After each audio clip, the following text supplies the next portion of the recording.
Unlock the power of your mind. This is Provocative Enlightenment with Eldon Taylor.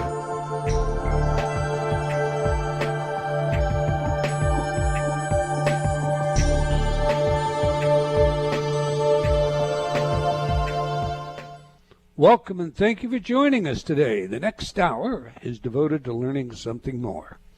Not just about the world of shoes and ships and sealing wax, as I tell you every week, but about how, what, and why we believe as we do. A time for the open-minded and a time for those willing to question what they think they know or what they may believe. Those willing to be uncertain for an hour. And as my pretty princess says, she's always ready to be uncertain. I'm Eldon Taylor, and this is Provocative Enlightenment. And my partner, Ravinder, is here in the studio with me. So, Rav, say hello to everyone and share some of your special insight into uncertainty and tell everyone how they can learn more about our show. Uncertain indeed. Yeah, I think that's part of being wise, actually, because you have to be open to different ideas. If you think you know everything already, well, then you can't learn anything, can you? So, as they always used to say, keep your mouth shut and your ears open and you'll learn some stuff. So are you saying you're wise? I'm working at it. I'm wiser than I used to be. Hey, happy Mother's Day from yesterday, and I think you're wise. So go on. Thank you. Now I've got a long way to go, but as I said, it's a work in process, and that's what our radio show is all about. It's about learning more and being open to something new, and I think that's fabulous. I really like that. But if you want more information about the show, you can go simply to provocativeenlightenment.com, and you can see all the archives of the old shows and everything else that we have done, or you can come to our Facebook page. Again, it's simply Provocative Enlightenment Radio. Just do a search for that and you'll find us. Any information that the guest of the day can provide, we will put up in there just to make it easier for you. I totally understand how difficult it is to get down URLs and website addresses and all the other details when they're talking about it online, so on the air. So I do post that information on the Facebook Provocative Enlightenment Radio Show, and of course if you have questions you can put them in there too, so pop in there and say hello. All right, in this week's Spotlight I want to address the fine line between feeling remorse and falling into the abyss of self-pity. One might ask, is there any advantage to be gained by feeling remorse? And one might also fairly ask, what is the difference between self-pity and remorse? So let's begin by examining those two questions. Remorse is generally defined as deep regret or even guilt for a wrong committed. Now, many in today's world find guilt to be an unnecessary and damaging human condition. But is it? Guilt is an emotional feeling that arises only when we perceive a particular form of discomfort, typically as a result of a wrong we feel we have done. It is somewhat analogous to pain, a feeling we perceive as the result of a different form of discomfort. Pain is itself a signal informing us of important information critical to our health and well-being. Guilt is much the same. It informs us of our desire to be happier with ourselves and therefore our sense of well-being. As such, guilt does have a natural and important role in our lives, but not one we need to cling to. That said, if we repeat behavior that we are ashamed of, we are likely to feel guilt again, just as placing our hand a second time on a hot burner will give rise to physical pain. And is this not a good thing? Do any of us truly wish to become so desensitized that we are desensitized to wrongs? Therefore, remorse arises as a result of actions we feel that betray the person we want to be. When we feel remorseful, it is because we failed ourselves. Now, to be sure, the form of guilt I'm addressing is of our own personal failings and not the guilt others might want to foist upon us. Now here's where poor pitiful me can destroy the benefit gained from remorse. It is indeed a slippery slope when we allow our regrets to impale our sense of worth, or when we gain the ability to claim a kind of victimhood to life's circumstances. Self-pity is simply disempowering. We must rightly recognize our errors, and this gives rise to remorse. But as with pain, we can alter the signal by taking responsibility for our actions and by choosing differently in preparation to eliminate the behavior in the future. How do we do that? That is, how do we accept responsibility, sense enough regret that we define ourselves differently as to avoid ever repeating the action, whatever it is that we felt remorse for? The answer lies in understanding two things. First, the importance of forgiveness, and second, realizing the power given us every day to begin anew. I have written much about forgiveness, but the bottom line comes down to this: reciprocity. We learn that the value of forgiving ourselves arises from our willingness to forgive all others.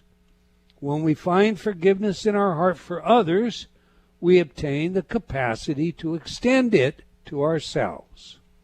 As for renewal, every day offers each of us an opportunity to become better human beings, to more closely fit our lives to the ideals that we hold dear.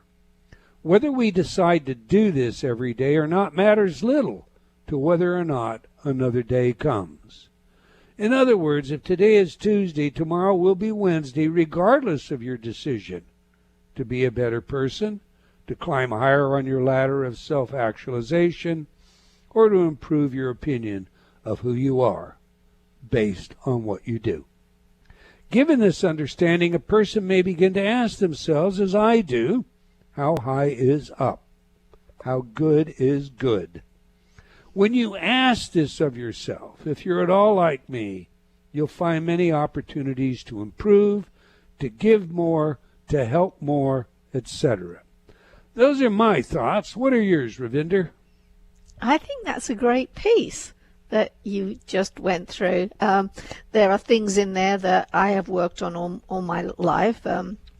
I decided when I was pretty young that I wouldn't have regrets. And that isn't to say that I don't feel bad over certain things I've done, but I think the important bit is to learn from it and to move forward. So yeah, I've made mistakes in my life. There are things that are painful for me, but if I can turn it into that determination that I won't repeat that mistake again, it becomes pretty strong for me. That it just works for me. I don't believe in beating myself up over stuff. I'm just really determined that I won't repeat stuff again. And then when you go on to how good is good, well, that again is something that I've been thinking about a lot, because the majority of us think that we are good people, but how high is up? And so I often tell myself, what am I not seeing here? What could I do better? How can I be gooder? Dreadful word, but you see what I mean. I think it's fabulous. I think there's a great deal of food for thought there, and it's something that we can all benefit from. All right.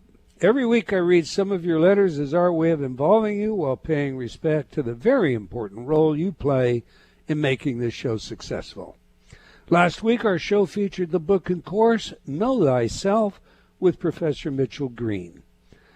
Jonathan wrote, I loved your guest. He was right there with you throughout the show with some wonderful insight.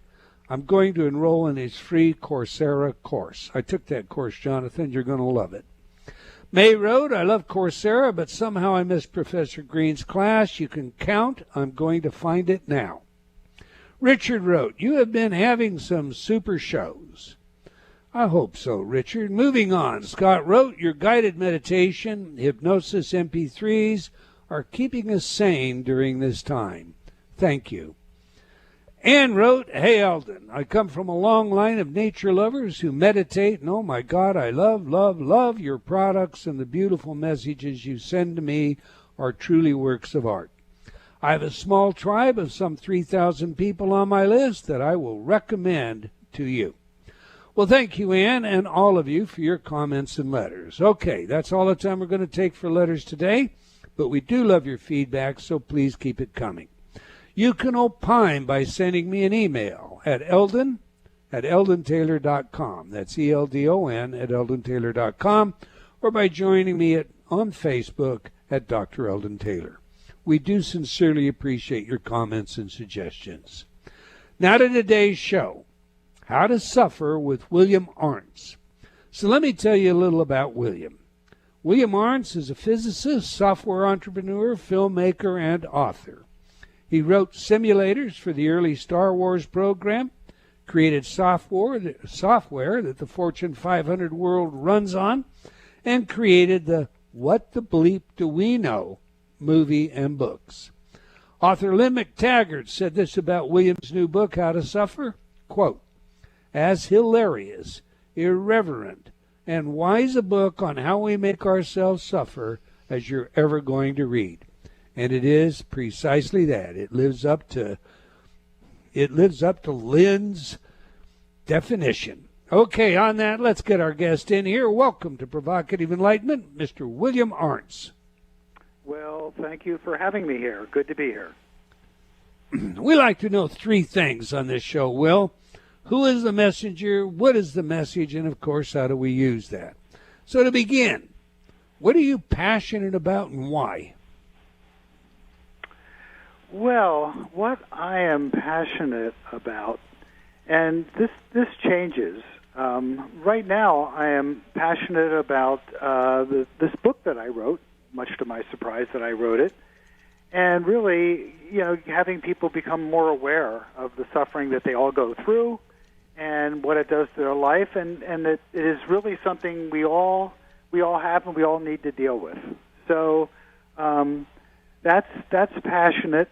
One thing I'm passionate about, and right now I'm also passionate about what's going on in our world. And obviously our world has been turned upside down, topsy-turvy. It's bringing so many things to the surface that have been lurking about forever. And so, the becoming aware of that, and anything that, I can do to help people out from stuff that I've learned, I'd like to do. So that's what I'm passionate about. I've been pretty focused for the last couple of months in social networking on just humor, just share some humor. Because as you point out, with COVID, it's, there are a lot of things that have been festering underneath that now you've stopped the waters from flowing, are raising to the top. And, people see this as a time of suffering. Do you see it that same way, or what's your interpretation on it? Well, my interpretation is that I was on an interview yesterday, and I said I think materialism has been giving its walking papers. And what I mean by that is, the society that we've been in, we've been on this jag of more, more, bigger, better, and just being busy all the time, something going on, more, and we basically got the brakes slammed on that. And so as a society, everyone is suddenly like, whoa, all the habits that we have that sort of people base their life around are suddenly, most of them have been taken away. So, you go on a spiritual retreat in order to transform and learn stuff, and in a retreat, you retreat from your life in order to get a better view. Well, basically humanity has just been put in a retreat. And as you know from being in a retreat, part of it is, like you mentioned, stuff comes to the surface. Things that you've been ignoring or pretending weren't there, or distracting with activity or drugs or whatever. All that stuff now comes to the surface. So yes, it's a time of suffering because that's what that happens. And And I was listening to what you said earlier about guilt, and I agree with all that, that, the guilt is a form, of course, of suffering, but it used properly leads you to evolve and to become better. And so I think we have an opportunity right now, individually and as a society, to evolve and get better, but it's not going to be easy. That's for sure. No kidding. America 2.0 is going to be a different world. This may seem like a simple and even silly question, Will, but given that many people fail to recognize that they're suffering and or they have become so addicted to suffering, that and used it, like to gain attention. Given that, please describe what you mean by suffering. In other words, let's get a definition out here, because, we just go back to COVID. Some people might be really concerned about how they're going to feed their children because they've lost their job, didn't have savings, and or used it up, etc. And in a sense, that kind of anticipatory anxiety is pretty, that's real in a sense. And other people, on the other hand, they just, they're bored. They have time on their hands. What they said they always wanted, more time, they now have. And more time with my family, they now have. They're not in the same threatening situation. So I think we need a definition. What do you mean by suffering? Well, it's funny that when you actually get into it, what is suffering? And there's physical suffering. Well, we know that. There's physical pain, but physical pain doesn't necessarily go into suffering. Some people are in physical pain, and world-class athletes are in pain all the time, and pain that you or I would be moaning about, that's just part of what they do. So, but suffering is an internal state. It's something internal, and it can be caused by something physical, something emotional, something mental, something spiritual, but it is a profound sense of disquiet or happiness that affects one very deeply. And it really seems to get to the very internal part of who someone is. When you say, I'm suffering, you say, okay, who is it that's suffering? What is it in you that is suffering? The example you gave of someone who can't go to work, they have no income, they have a family to feed that they, obviously care about. That's yeah. If that happened to me, I would be suffering. And so when you ask people who say, what is it in you that is suffering, to go inside and feel it, to sense it, for everyone, on the one hand, it's different, but then again, for humanity, it's what we all share. We all have our moments of suffering. The thing that I realized in writing the book, and in myself in the process of doing so, is we kind of rarely deal with it directly. People either go to blame, they blame something. You were talking about that earlier. You go to blame, or they go into victimhood, or they turn to distractions or drugs or whatever to avoid it. But the actual suffering is a very quiet internal state that, we all run into. According to Buddha, life is suffering. So it's kind of hard to put your finger exactly on it. Okay, but everyone can. That triggers in my mind, you use a quote in your book that I'm familiar with and that I think is, particularly relevant to your comments just now. So I'm going to jump a bit ahead. What do you mean by suffer valiantly? Suffer valiantly. I think that was the quote from Shakespeare, right? That's correct. Yeah. Well, there's a lot of ways to, when you're suffering, a lot of people just go into reaction. They just suffer, so they either go into blame or victimhood, or they're stoic or something. So you can choose how you react to your suffering. And you can make that a choice based on your awareness, but it's a conscious choice. So the suffering valiantly would be not blaming something external for what's going on, and it would be looking for the lesson within the suffering, because I've come to realize that, at the bottom, you always ask the question, why is there suffering in this world?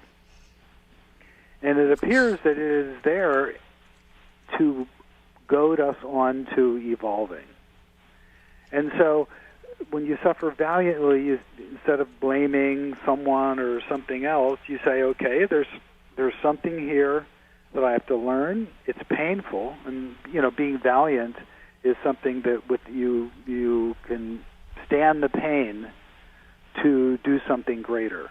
In this case, for the individual, that something greater would be taking the lesson that is there to learn and going with it. So basically, you're taking a stoic perspective. If, for example, you're suffering from COVID itself, and this is physical pain, and of course there's a lot of mental anguish because you're concerned about survivability, leaving your family behind, whether perhaps your preparedness to cross over, but you're saying you're taking the attitude that I'm responsible for how I live through this or how I die through this, and it's not something that I should be looking at the outward world to justify my suffering. Did I get that right? Kind of right. Kind of right. Refine it for me. When you have something, someone who is they're ill, they're ill, and right now COVID, of course, is everything. But it's the planet where everyone dies. So we are all going to face death at some point.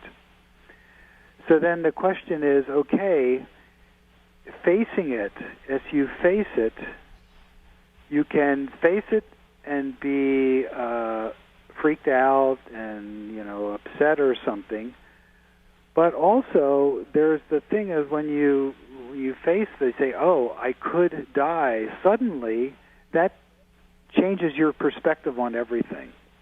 It makes things that maybe you were once very worried about, you realize, well, that's trivial. I mean, why am I worrying about my neighbor painted their house a color I don't like? Suddenly, in the face of death, that becomes trivial. So it's a way in which to basically reframe what you find important in that. So you can use that. You can use the illness for that, any illness or discomfort for that. Or again, the other side of that is then you're miserable and maybe blame the Chinese for eating bats or whatever it is, and you don't really use the lesson intrinsic in that. Did that clarify it at all for you? Well, let's see if we can't just kind of differentiate different situations, and we'll utilize that to clarify. I think he still sounded very much like a stoic, but hey, okay. Some people just simply put on a happy face, and they seem to be oblivious or unconscious of their suffering, a form of denial. Why is that? Because the suffering is so painful, it's so disquieting, it's so upsetting that they just can't. They push it out of their mind. They push it out of their awareness, and they turn to other things. Like you said, you put on a happy face. That is a form of denial. And denial, generally, from what I've seen, ends up not working out so well because the reality of the situation is different. And, when you're not dealing in reality, you're dealing in a fantasy, as it were. things tend not to work out well. So if we don't reconcile it, it doesn't go away. And even though it might be psychological, that psychological or emotional state is very definitely influencing our body. We're, exciting the wrong neurochemicals and compromising our immune, our ANS, etc. Have I got that right? Yes, that's it. And it's the shadow. It's a shadow in our psyche. And as we know, when you have these dark shadows in there, they make us do all kinds of stuff that we're not conscious of. It's a shadow. And those things can, and often do, just destroy a life. That's right. Robert Bly, long bag. Okay. We have a break coming up. We're speaking with Mr. William Arntz about his work and book, How to Suffer in 10 Easy Steps. It's really a great book. In the second half, we're going to get into some of his humor. You can learn more about our guest and his books by visiting his site at howtosuffer, as one word, howtosuffer.info. Okay, do stay tuned. We'll be right back. You're listening to Provocative Enlightenment with Eldon Taylor.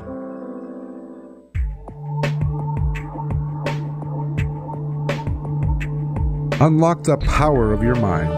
This is Provocative Enlightenment with Eldon Taylor.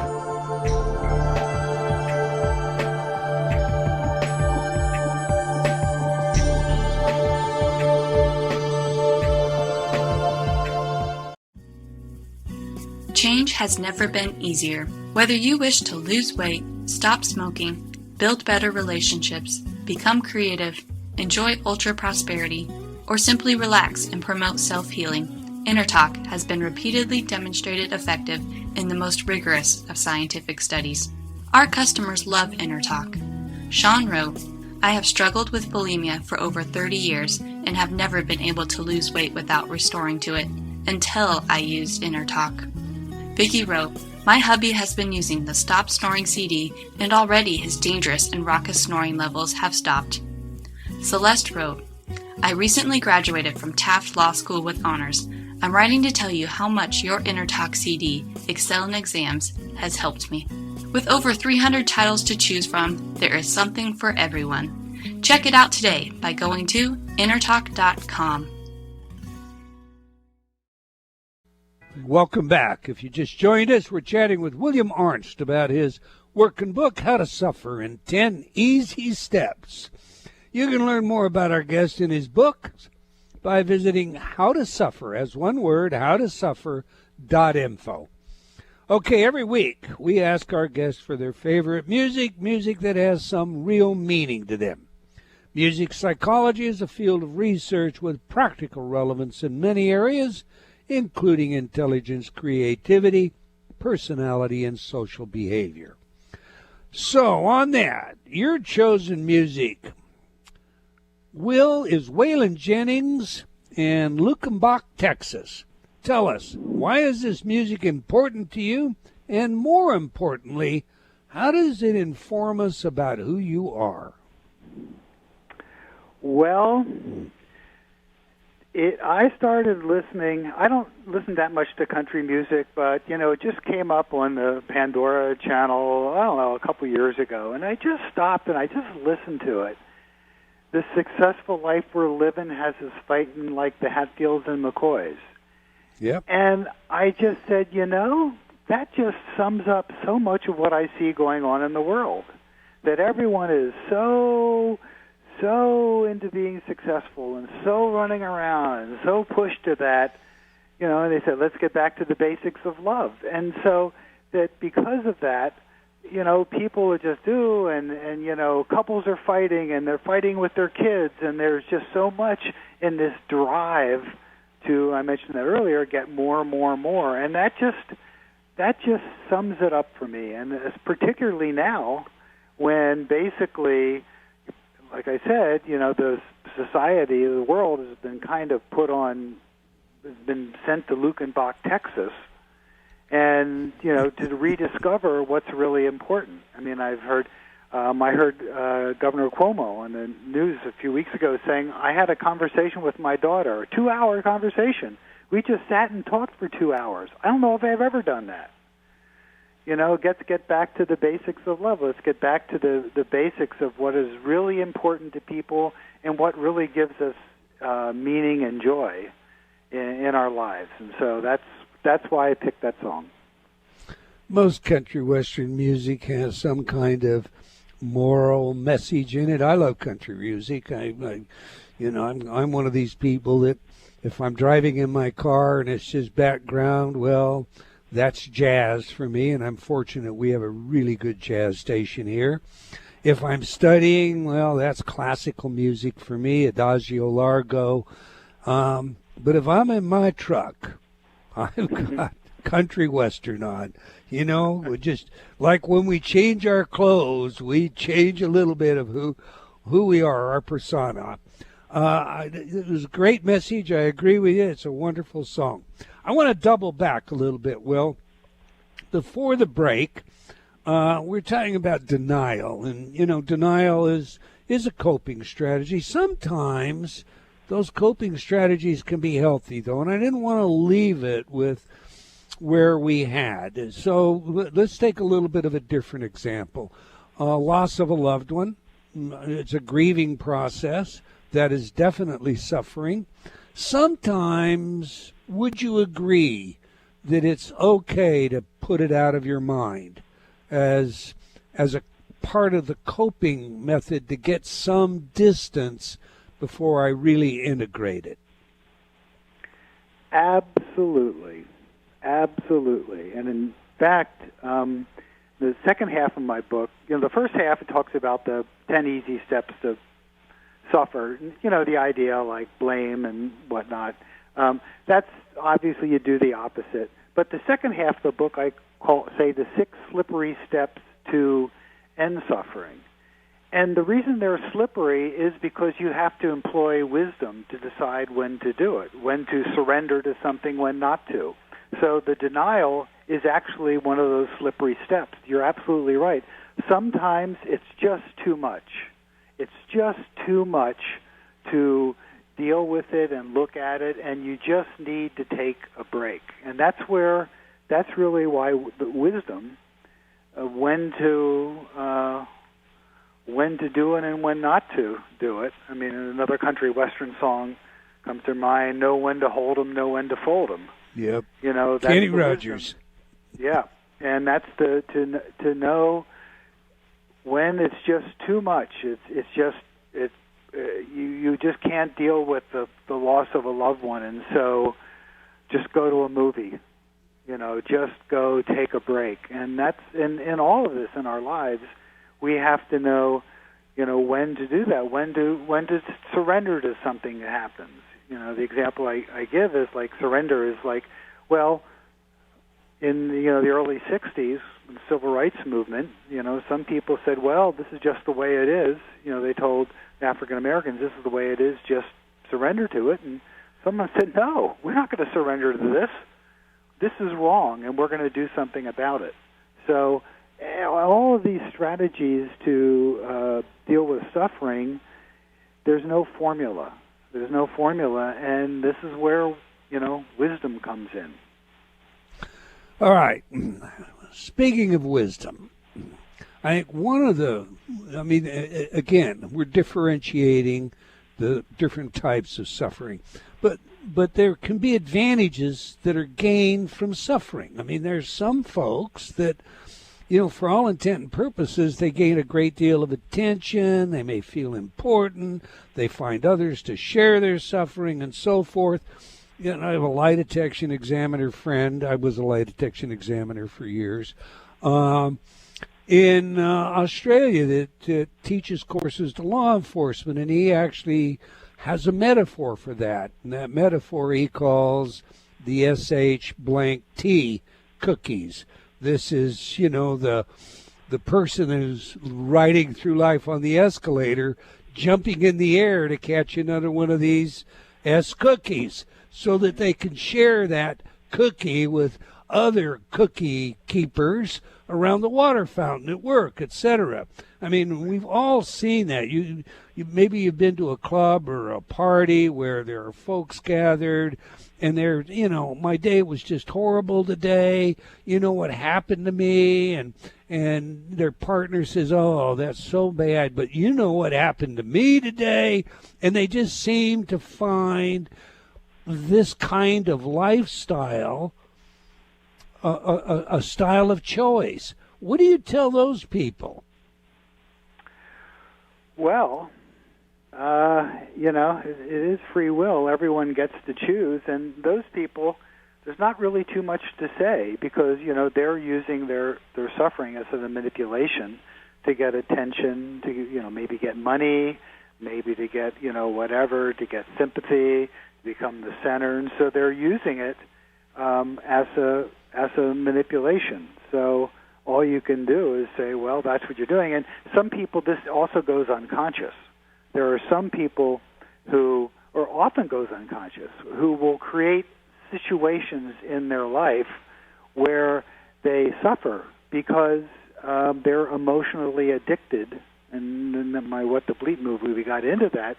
People get emotionally addicted to different states. And some people are addicted to that suffering state. And sure enough, if they're not suffering, they're going to go create a situation, consciously or subconsciously, to create that. So the people with the victim mentality always seem to be victims because they're unconsciously creating that. And, you can tell people that, but until they want to change, they're just going to, ignore you. So to answer your question, there's not much to say after you point it out. Right. So let me ask you this then. What do you mean by there is no out there out there? There is no out there out there. That was a famous, when I interviewed Fred Alan Wolf, that's what he kept saying. There's no out there, meaning that, in the end, all of our perceptions, we think we're looking out there and we're perceiving things and hearing things, and our senses tell us all this stuff. But all that is just being interpreted in our brain. And really, we're all just responding to those stimuli internally, and our responses are all internally. So that's what I mean by that, is that in the end, it all comes back to us internally. Or, Jesus said the kingdom of God is within. It's all within. We're just distracted by, and this is one of the, common themes of spiritual literature, we're just all abstracted by the Maya, by the dance out of the world, but the real dance is happening internally. Interesting. All right, let's just go straight into your book. When I read your book and I think about your book, there's a question that kind of comes to my mind, and it's one I know you've been asked. Is your book a satire or a roast of self-help books? Yes and no. It starts off as a roast. There's a story I tell about how my wife and I actually came up with this, joking about that someone needs to write a self-help book. So it really started as a roast of the self-help books, and I started writing it just to send to some of my friends who are self-help authors because I thought they'd get a kind of a kick out of it. But as I started writing it, I started to realize, oh my God, this whole subject, it really is the gorilla in the room. It really is something that people generally don't deal with directly. They deal with it indirectly most of the time. And as I kept writing more and more, I started getting more into the various philosophies that were around it. I also used it as an opportunity for humor and satire because that was certainly there. And by the time I'm halfway through the book, I realize, okay, we've had enough fun with this, with the satire part of it. Hopefully we've learned some things looking at ourselves and the foibles we do. And then by then, the second half of the book, of course, when I get into the slippery steps, it's much more serious. It's really saying, okay, now that we've had fun, let's move on. I wanted to keep the satire part of it because it's like when you make a movie, if the character is going through boredom, you don't want your audience to be bored. That's bad. So similarly, when you're writing a book about suffering, you don't want your audience, your readers, to be suffering as they read it. It's better if they have some amusement to get through it, and then by then the second half of the book, it really is much more serious and to the point, and saying, yeah, the suffering, I mean, who wants to suffer? Who likes to suffer? Let's see what we can shed some light on it and give people some tools to move through it. Okay, Will, I'm going to put you on the spot here now. For our audience out there, give us an example or two of the roast of self-help books. Pick it up wherever you want. Start roasting. Yeah. Well, the roast is, first off, how to be a billionaire in 7 easy steps. Yeah. Come on, everyone. I know some billionaires. If you say, "Hey, it was easy, right?" They just look at you and laugh. Come on. How to find your perfect love in 4 easy steps.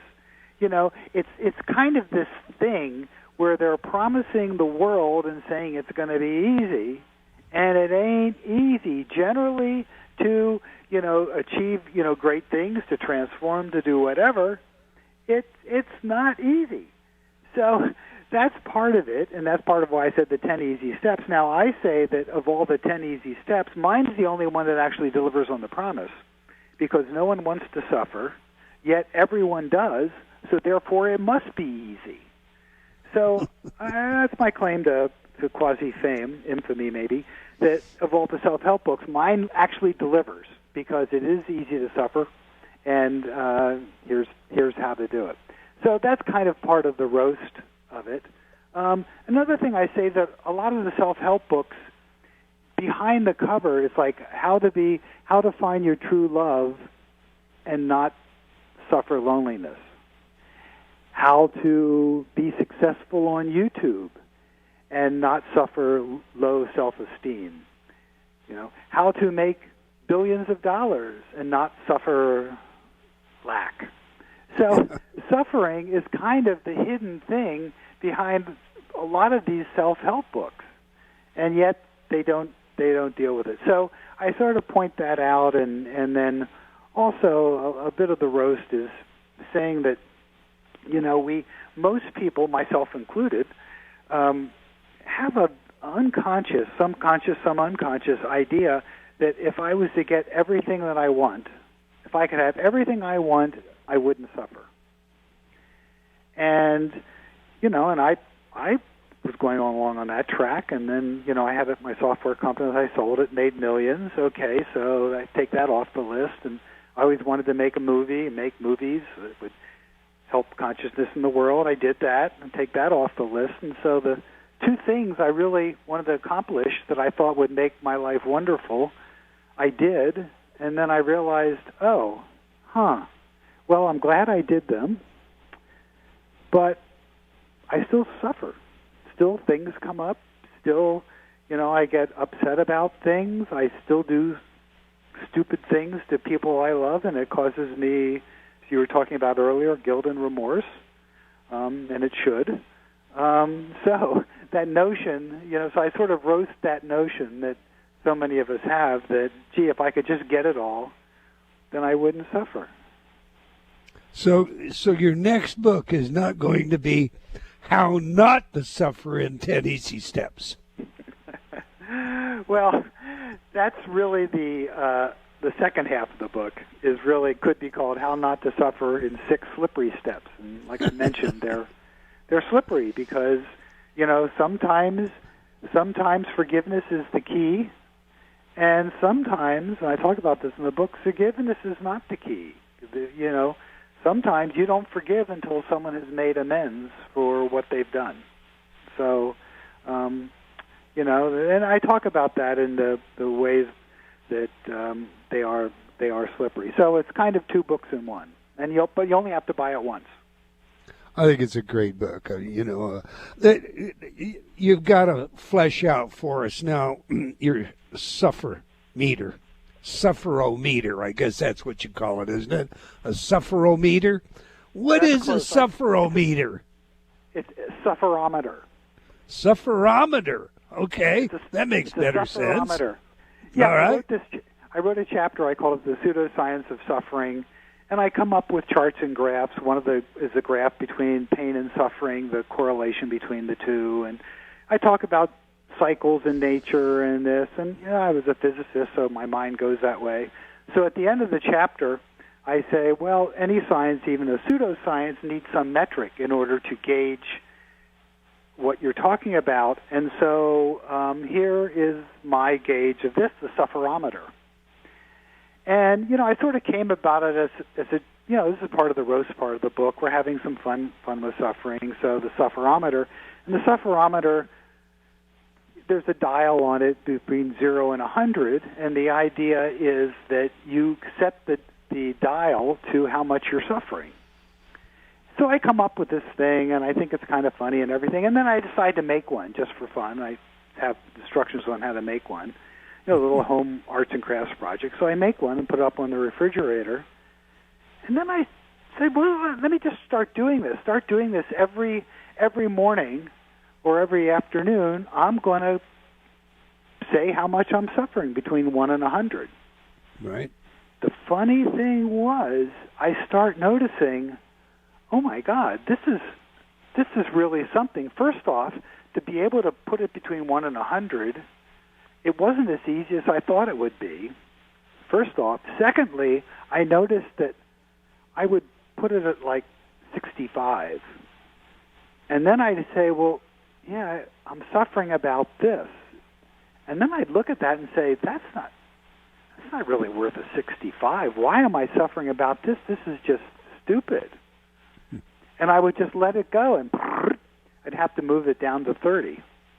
And I started noticing that actually, again, I talk about bringing it to awareness, that by actually having to peg where you are, how much you're suffering, it was really useful. And then my wife said, oh, well, maybe I should have one. So we made one for her. We put it on the refrigerator. And now we joke. We know, like, if you come into the kitchen and you see your spouse's sufferometer up at about 95, you know to tread lightly. If it's down to 2, then it's time to bring up that stuff. Honey, I think there's, I want to get a new sports car, honey. I think now's the, that sort of thing. So we had some fun with it, but it really, the sufferometer ended up being an actually good tool. And, part of the thing I also really like in the book, some suffering that we go through is habitual. Again, we have a neural nets laid down. We'll just fall into these patterns of suffering, and that basically by saying, oh, I'm really feeling bad about this particular business deal I'm trying to do, but it's not that big a deal. So it was just again a valuable tool to bring awareness to the whole process. Yeah, I think it's a great tool. A great tool, by the way. We're running short of time, but I've got to ask you, what on earth is techno-suffering? Techno-suffering. Yeah, so, we humans have created all this technology to make our life better, and of course, because of it, everyone's working more and more and more. It turns out that your average peasant in the Middle Ages had more free time than your average white-collar worker does today.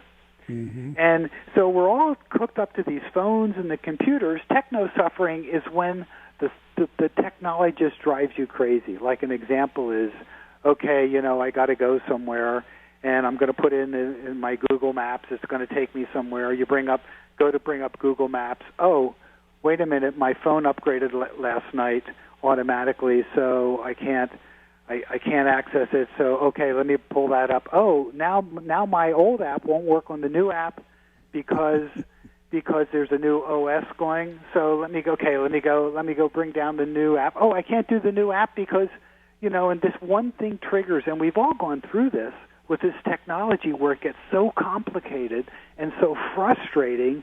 It's like, God, I just want to see what my calendar is today so I can do something, and you can't get to it because now your internet's down.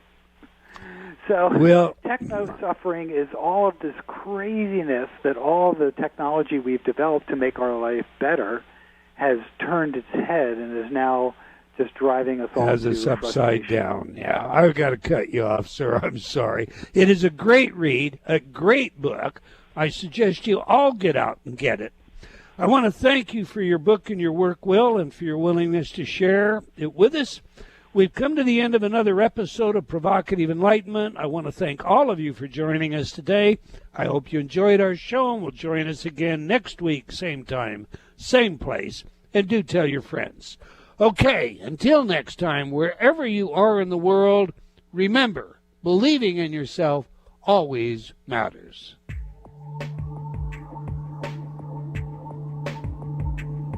Provocative Enlightenment has been brought to you by Progressive Awareness Research and other sponsors.